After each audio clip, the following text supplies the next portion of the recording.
G'day humans, Chris Stead here. A little bit of a video today on the just announced NCL Luna, so the new top of the line cruise ship from Norwegian Cruise Lines. This is part of their Prima Class. It just got announced last night. They've released a little bit of content about it, and I just wanted to kind of take you guys through it and a little bit of a reaction. As you know, if you've been following the channel, I do a fair bit of cruise content. I do like the cruises. I'm really getting into them and I'm really doing a lot of content around them.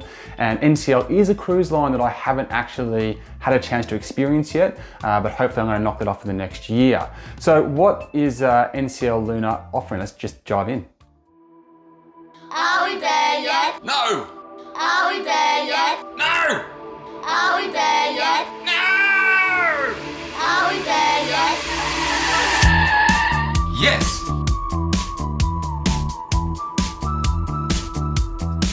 Dad, I'm hungry. So here we have the first trailer showing off NCL Luna. It showcases what I'd say is mostly an artist's impression of the final vessel, but I say mostly because it's the fourth ship in the Prima Class. There's already vessels of its ilk in the water. This design isn't pie in the sky. It'll look more or less as you see it here. It follows its lead more from NCL Aqua, the third ship in the Prima Class, which is due out in 2025, March 2025, I believe. More so than it does the first two ships in the class, the NCL Prima and the NCL Viva. One thing I did pick up on when I got the press release was the NCL labeled Luna a Prima Plus Class. And when I looked back at my old emails, I found out that NCL Aqua was also referred to as a Prima Plus Class at the time. So the company is obviously positioning these two later ships as something of a mid-gen reboot.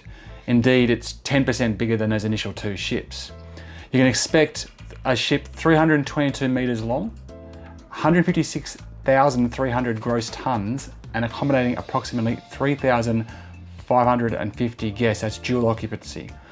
So, look, that puts it at about the mid-size. It's a mid-size ship compared to, say, like your Royal Caribbeans or whatever, which have up to 7,000 something. Now, in addition to this trailer and a few images, we do have some deck plans as well, which I'm going to show you.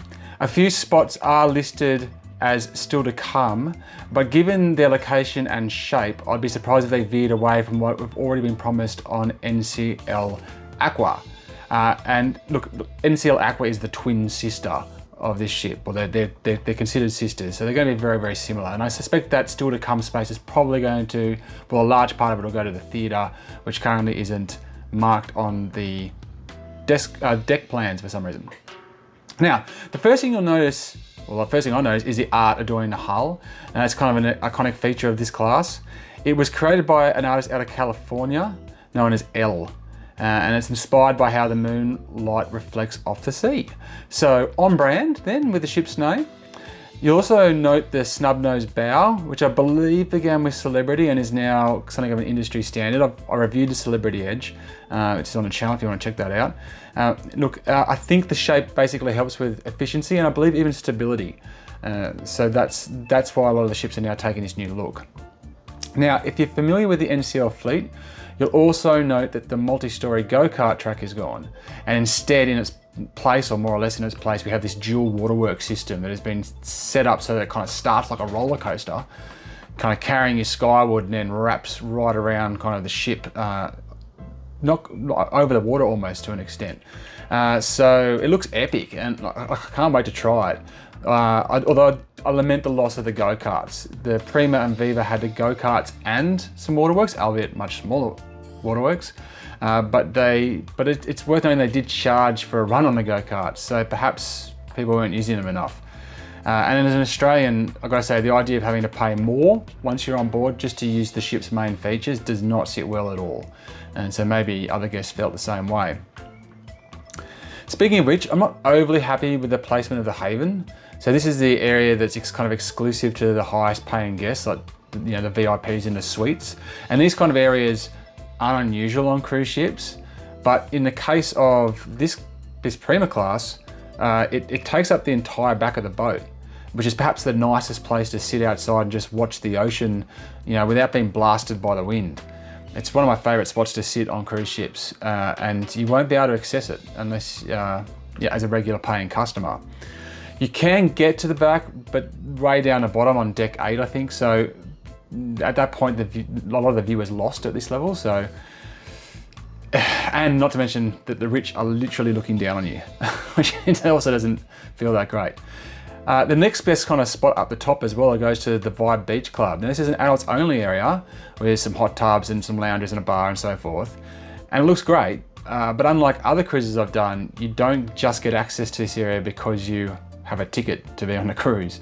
You have to pay more, like substantially more. And that's a bit of a kick in the guts. Like the one group of adults that most deserve to be able to go into the adults only section are the bloody parents, right? We have to deal with kids all the time. But you know, unless we cough up some more dough, we're not going to be given any respite, even if our kids are in kids club. We're going to have to go sit out with someone else's kids. So that's frustrating. I don't really like that kind of class. You know, cruise ships are very class based, but they're still just, like I said, doesn't sit well.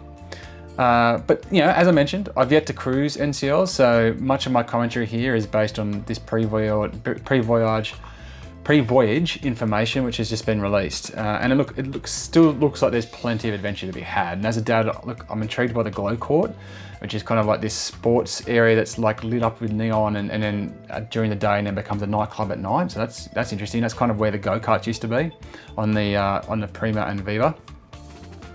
The 10-story high dual super dips that are called the Drop should be a bit of fun. I have done these on Wonder of the Seas. Again, there's a review on the channel of that Royal Caribbean ship if you want to check it out. But they've got a similar slide, and it's a pretty epic way to get from top to bottom. And there's various kid spaces that have caught the eye as well. Obviously, there's plenty of places to eat on these ships, and there's a couple of new experiences to be had on the Prima Plus Class, notably Sukhothai, which is a Thai restaurant. And there's the Indulge Food Hall as well, which is going to have 10 different food stations. Now this includes also a plant-based station, which is something they've brought in recently, NCL. And there's a whole bunch of, obviously, signature restaurants as well. Cagney Steakhouse, Le Bistro, there's a French restaurant, there's an Italian venue. So yeah, look, you're not going to go hungry. You never go hungry on these things.